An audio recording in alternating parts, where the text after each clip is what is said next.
మస్తు షేడ్స్ ఉన్నాయిరా అంటూ మన ముందుకు వస్తున్న అభినవ్ గోమట్టం గారు ఒకవైపు, అండ్ అఫ్ కోర్స్ మనందరం ప్రతి భారతీయుడు చూడదగ్గ చిత్రంగా మన ముందుకి ఆపరేషన్ వ్యాలంటైన్ని తీసుకొస్తున్న వరుణ్ తేజ్ గారు ఇంకోవైపు ఉన్నారు. కాబట్టి ఈ మధ్య క్రాస్ ప్రమోషన్స్ మనం చాలా చూస్తూ ఉన్నాము. సో మీ ఇద్దరు ఇంటర్వ్యూ ఎలాగూ పాసిబుల్ అవ్వలేదు, కానీ ఇప్పుడు ఎలాగో ఇద్దరే ఉన్నారు కాబట్టి అభినవ్ గారు ఇంటర్వ్యూ అంటే ఈ మధ్య మా యాంకర్స్కి కూడా అవకాశం ఇవ్వట్లేదు. అభినవ్ గారు యాంకరింగ్ కూడా చేసేస్తూ ఉన్నారు.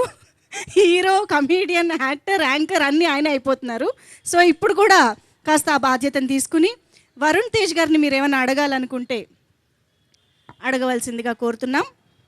ఎక్కడి నుంచి అడగాలి? ఎందుకంటే మీరు చాలా వెరైటీ క్వశ్చన్స్ అడిగారు. నాకు అక్కడి నుంచి అడగాలంటే అక్కడే కూర్చోదా? అక్కడే ఉండండి. ఏం లేదన్నా, ఇప్పుడు మన సీరియస్ క్వశ్చన్ అడుగుతా, ఫన్నీగా అడుగుతా? ఫన్నీయే బట్ ఇది ఆపరేషన్ వ్యాలంటైన్ మన సినిమా మార్చ్ 1 వస్తుంది కదా.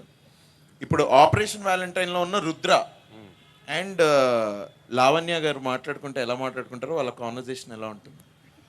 ఇది ఇంటర్వ్యూవా, పనిష్మెంటా? జస్ట్ ఫన్ క్వశ్చన్, జస్ట్ అంటే కొంచెం ఆ క్యారెక్టర్కి రియల్ లైఫ్లో కూడా కొంచెం అలాగే ఉంటాను, కొంచెం స్టర్న్గా. బట్ అది కొన్ని సిచ్యువేషన్స్లోనే, ప్రతిసారి కాదు. అది రుద్ర అయినా, వరుణ్ అయినా, అభినవ్ అయినా, అలీ అయినా, ఎవరైనా కూడా మీ వైఫ్ వస్తే అందరూ క్వైట్గా ఏం చెప్తే అది వింటాం కదా, అంతేగా అంటాం. అలాగే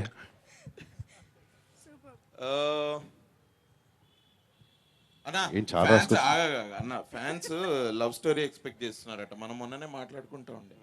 so fans love story expect చేస్తున్నారంట. ఎవరితో చేయాలని ఉంది ఇప్పుడు ఒక లవ్ స్టోరీ? నెక్స్ట్ నేను లవ్ స్టోరీ ఏ హీరోయిన్తో చేస్తానో తెలియదు, కానీ దాంట్లో అభినవ్ మాత్రం 100% ఉంటాడు. అంటే మీ ఇద్దరం చేసిన లాస్ట్ 2 ఫిల్మ్స్, గాంధీధరి అర్జున్ అలా కూడా తను ఒక చిన్న ఇంపార్టెంట్ రోల్ చేశాడు. అండ్ ఈ సినిమాలో కూడా మంచి రోల్ చేశాడు అనమాట. కొంచెం ఇంపాక్ట్ ఉండే రోల్, అది ఎక్కువ లెంత్ లేకపోయినా ఇట్స్ వెరీ ఇంపాక్ట్ఫుల్ రోల్. కానీ ఎక్కడో మా ఇద్దరి మధ్యన కామెడీ మేము బాగా చేయగలుగుతాం, ఎంటర్టైన్మెంట్ చేయగలుగుతాం అని మాకు అనిపిస్తుంది. సెట్లో వెనకాల బాగా అట్లా మాట్లాడుకుంటూ ఉంటాం. బట్ సినిమాలో కుదరలేదు. సో ఇందాక చెప్పినట్టు అది లవ్ స్టోరీ అయినా ఏదైనా నువ్వైతే 100% ఉంటావు. హీరోయిన్ గురించి నాకు తెలియదు. వైబ్ లో మీ ఇద్దరి కామెడీ వర్కౌట్ అయితే యా సార్ F4 ఎవరు అడుగుతున్నారో చూడండి సార్. అంతేగా కదా సార్ మీ dialogue. Fun and frustration audience. Yeah అన్న, ఇది ఇప్పుడు మనకి ఆపరేషన్ వ్యాలంటైన్ లో మీరు as a captain you say this no, ఏం జరుగుతుంది, ఎలా జరుగుతుందో అది చూద్దాము, ఏమవుతుంది, లెట్స్ గో అహెడ్ అని. రియల్ లైఫ్ లో అలాంటి సిచ్యువేషన్ ఏదన్నా వచ్చిందా? మీరు అలా అన్న సిచ్యువేషన్ ఏదన్నా ఉందా? లాస్ట్ 10 years నుంచి ప్రతి ఫ్రైడే అదే అంటాను, సినిమా రిలీజ్ అయ్యే ప్రతి ఫ్రైడే. సినిమాలో ఇందాక భవానీ గారు మాట్లాడుతున్నప్పుడు ఎంతో మంది కష్టం ఉంటుంది సినిమా వెనకాల. చాలా పెద్ద టీం, ఎంతో నమ్మకంతో, చాలా ప్యాషన్తో వర్క్ చేసి సినిమా ముందుకు తీసుకొస్తారు. ఫ్రైడే వరకు మన 100% మన ఎఫర్ట్స్ పెట్టామా లేదా అనేది మనకు తెలుసు. అది మాత్రం మనం 100% పెట్టాలి. అప్పుడు ఫ్రైడే రిలీజ్ అవుతుంది. సో థర్స్డే నైట్ ఏం జరిగితే అది చూసుకుందాం అని ఆ లెక్కతో ముందుకెళ్ళాలి. నైస్ అన్న, మీరు వర్క్ చేసిన actors on screen and of స్క్రీన్లో మా టైటిల్కి యాప్ట్ అయ్యేలా ఎవరు అనిపించారు? నేను యాక్ట్ చేసిన ఆర్టిస్టులతోనా? మస్తు షేడ్లు ఎవరిలో ఉన్నాయనా?